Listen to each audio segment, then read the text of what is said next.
शिवपुराण में वायु संहिता का शेष भाग आप सुनिए। वायु देवता बोले, महर्षियों,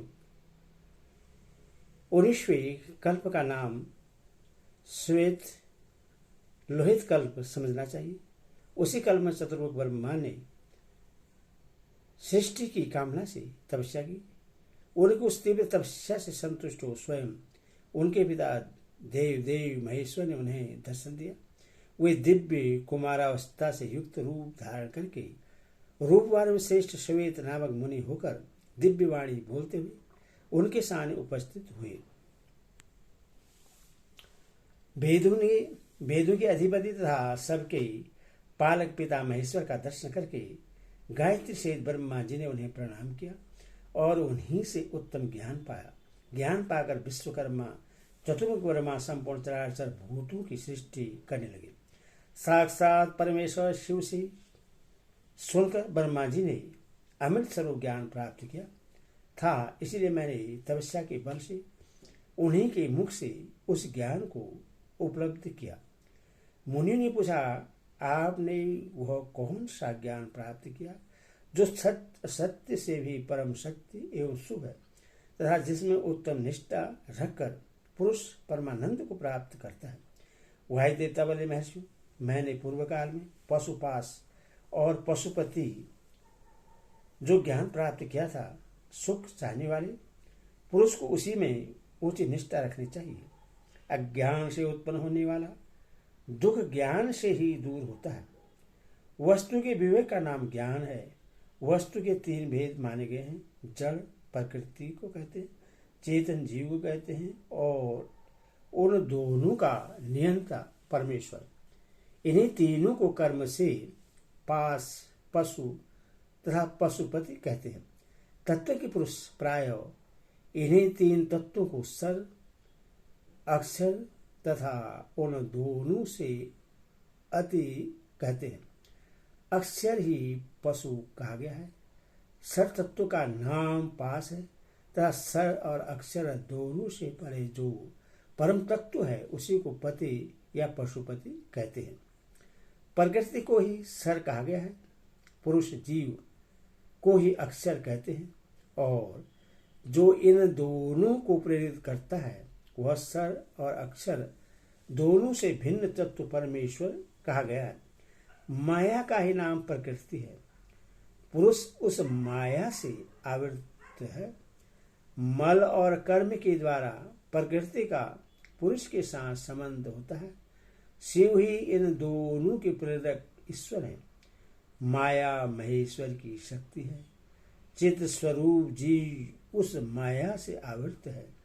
चेतन जीव को आशासित करने वाला अज्ञानमय पास ही मल कहलाता है। उससे शुद्ध हो जाने पर जीव स्वस्थ शिव हो जाता है। वह विशुद्ध ही शिव तत्व है। मुनि ने पूछा, सर्वव्यापी चेतन को माया किस हेतु से आवृत करते हैं? किस लिए पुरुष को आवरण प्राप्त होता है और किस उपाय से उसका निवारण होता है?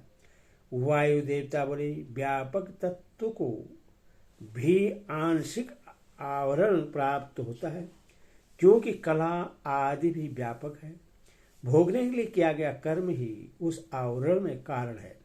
मन का नाश होने से वह आवरण दूर हो जाता है। कला, विद्या, राग, काल और नियति, इन्हीं को कला आदि कहते हैं। कर्मफल का उपभोग करता है। कर्मफल जो उपभोग करता है उसी का नाम पुरुष जीव है। कर्म 2 प्रकार के हैं, पुण्य कर्म और पाप कर्म। पुण्य कर्म का फल सुख और पाप कर्म का फल दुख है। कर्म अनादि है और फल का उपभोग कर लेने पर उसका अंत हो जाता है।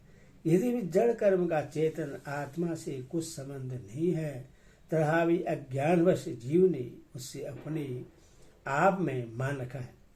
भोग कर्म का विनाश करने वाला है। प्रकृति को भोग कहते हैं और भोग का साधन है शरीर। ब्रह्म, इंद्रियां और अंतकरण उसके द्वार हैं।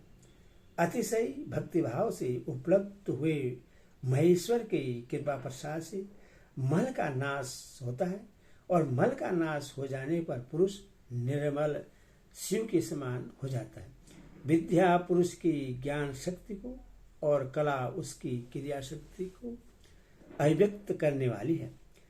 राग भोग्य वस्तु के लिए क्रिया में प्रवृत्त करने वाला होता है। काल उसमें अवच्छेदक होता है और नियति उससे नियंत्रण में रखने वाली है। अव्यक्त रूप जो कारण है वह त्रिगुणमय है, उसी से जड़ जगत की उत्पत्ति होती है तथा उसी में उसका लय होता है। तत्व चिंतक पुरुष उस अव्यक्त को ही प्रधान और प्रकृति कहते हैं। सत्व रज और तम ये तीनों गुण प्रकृति से प्रकट होते हैं। तिल में तेल की भांति वे प्रकृति में सूक्ष्म रूप से विद्यमान रहते हैं। सुख और उसके हेतु को संक्षेप में सात्विक कहा गया है। दुख और उसके हेतु राजस कार्य है तथा जड़ता और मोह ये तमोगुण के कार्य है। सात्विकी वृत्ति उर्ध्व को ले जाने वाली है, तामसी वृत्ति अधोगति में डालने वाली है तथा राजसी वृत्ति मध्यम स्थिति में रखने वाली है। 5 तन्मात्राएं, 5 भूत, 5 ज्ञानेन्द्रिय, 5 कर्मेंद्रिय तथा प्रधान चित्त, महत्त्व बुद्धि, अहंकार और मन ये 4 अंतकरण सब मिलकर 24 तत्व होते हैं। इस प्रकार संक्षेप से ही विकार सहित अव्यक्त प्रकृति का वर्णन किया गया है। कारणावस्था में रहने पर ही इसे अव्यक्त कहते हैं और शरीर आदि के रूप में जब वह कार्य अवस्था को प्राप्त होता है तब उसकी व्यक्त संख्या होती है। ठीक उसी तरह जैसे कारणावस्था में स्थित होने पर जिससे हम मिट्टी कहते हैं, वही कारणावस्था में घट आदि नाम धारण कर लेती है। जैसे घट आदि कार्य मृतिका आदि कारण से अधिक भिन्न नहीं है, उसी प्रकार शरीर आदि अव्यक्त पदार्थ अव्यक्त से अधिक भिन्न नहीं है। इसीलिए एकमात्र अव्यक्त ही कारण है।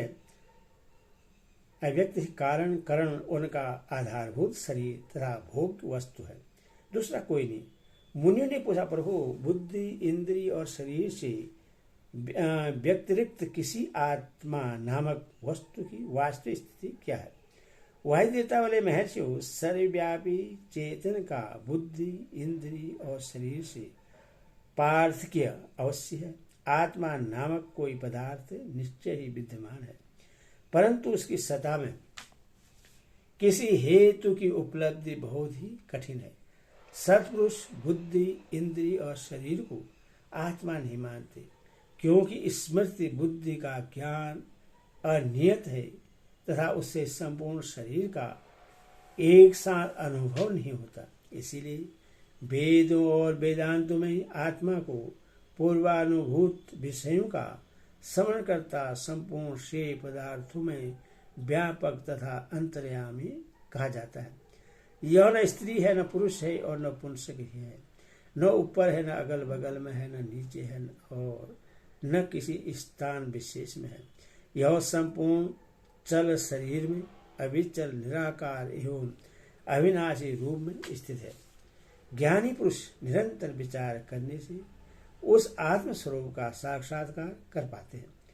पुरुष का जो वह शरीर कहा गया है, इससे बढ़कर अशुद्ध, पराधीन, दुखमय और अस्थिर दूसरी कोई वस्तु नहीं है। शरीर ही सब विपत्तियों का मूल कारण है। उससे युक्त हुआ पुरुष अपने कर्म के अनुसार सुखी, दुखी और मूढ़ होता है। जैसे पानी से सींचा हुआ खेत अंकुर उत्पन्न करता है, उसी प्रकार अज्ञान से अपलावित हुआ कर्म नूतन शरीर को जन्म देता है। ये शरीर अत्यंत दुखों का आलय माना जाता है। इनकी मृत्यु अनिवार्य होती है। भूतकाल में कितने शरीर नष्ट हो गए और भविष्य काल में सैकड़ों शरीर आने वाले हैं। वे सब आकर जब जीर्ण शीर्ण हो जाते हैं तब पुरुष उन्हें छोड़ देता है। कोई भी जीवात्मा किसी भी शरीर में अनंत काल तक रहने का अवसर नहीं पाता। यहाँ स्त्रियों, पुत्रों, और बंधु बांधवों से जो मिलन होता है वह पथिक को मार्ग में मिले हुए दूसरे पथिकों के समागम के समान है। जैसे महासागर में एक काष्ठ कहीं से और दूसरा काष्ठ कहीं से बहता आता है, वे दोनों काष्ठ कहीं थोड़ी देर के लिए मिल जाते हैं और मिलकर फिर बिछुड़ जाते हैं। उसी प्रकार प्राणियों का यह समागम भी सहयोग वियोग से युक्त है। ब्रह्मा जी से लेकर स्थावर प्राणी तक सभी जीव पशु कहे गए हैं। उन सभी पशुओं के लिए ही यह दृष्टांत या दर्शन शास्त्र कहा गया है। यह जीव पासों से बदता और सुख दुख भोगता है, इसीलिए पशु कहलाता है। यह ईश्वर की लीला का साधनभूत है, ऐसा ज्ञानी महात्मा कहते हैं। ओम नमः।